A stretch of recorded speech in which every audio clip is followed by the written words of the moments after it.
Okay, so we continue with the paper D17 once again for second year B.Ed students.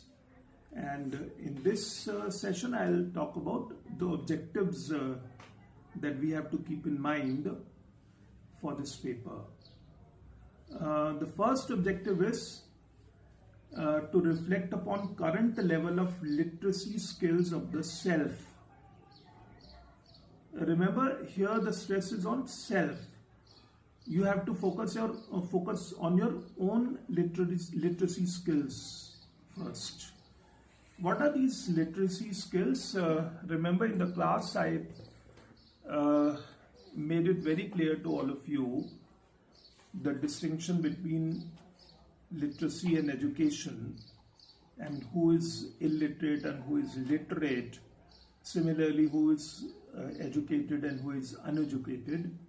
So this difference has to be remembered first. So your own literacy skills have to be developed once again. For you it is easy. You've learnt all this. You've worked hard in your school time, maybe. If you've worked hard in your school time, it will all reflect in your work here. So, your own skills, literacy skills have to be developed. Then, show interest and begin working upon basic skills required to be active readers. Active readers. What type of readers do we have? What do we mean by active readers and passive readers? Active readers are those who establish some kind of a rapport between the author and himself. They are able to decipher as to what the author is talking about. They go along with the author. Their thoughts are along with the thoughts of the author. So this is active reader. And who is a passive reader?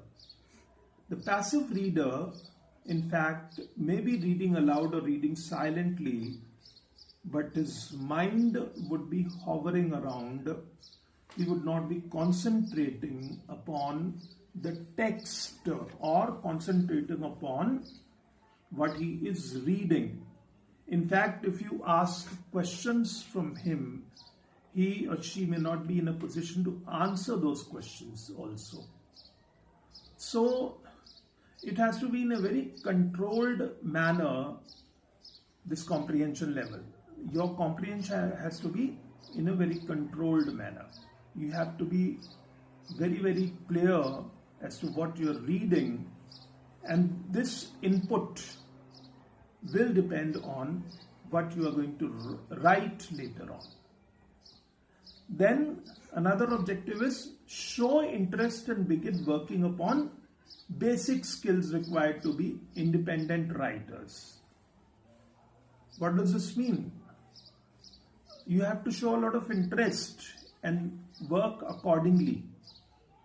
I'm not reminding you of the basic skills. We talked about these 4 skills in our initial lessons, initial video lessons.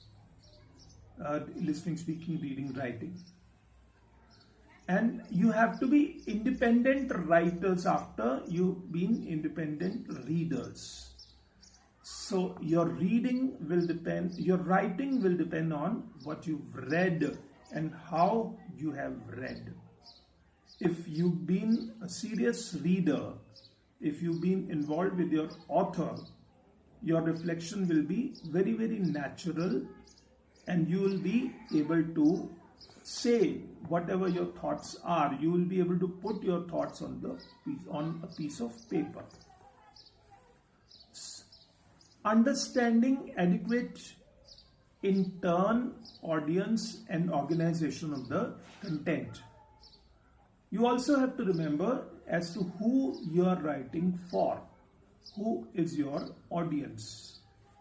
The audience, if literate, educated, will require much more involvement at the deeper level.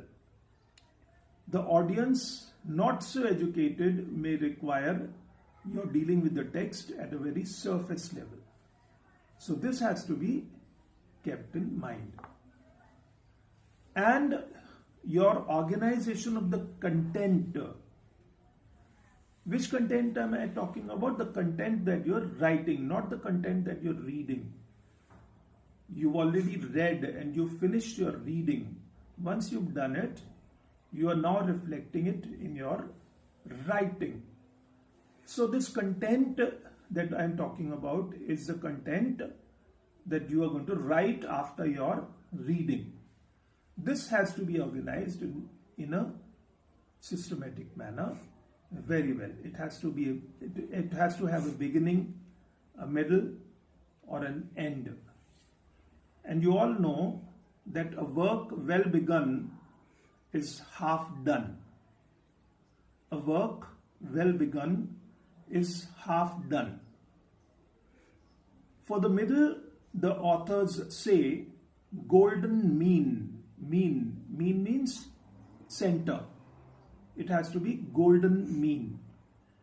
And for the end, you all remember Shakespeare's quote, Shakespeare's play.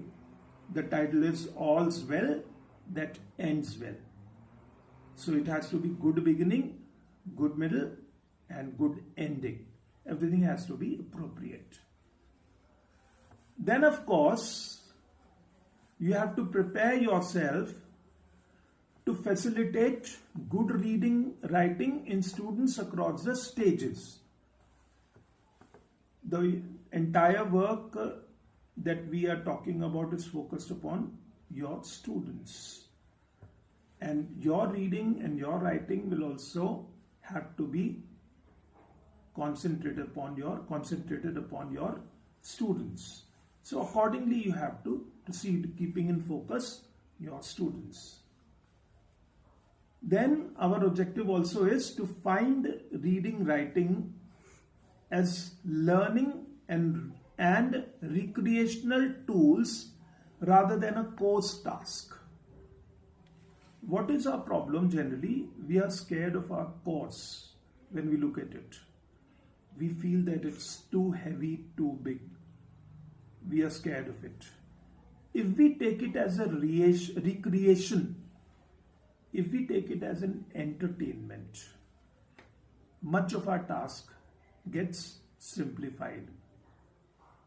The famous saying that make your hobby your job or make your job your hobby should always be remembered. Thank you very much. We meet again after some time in another session.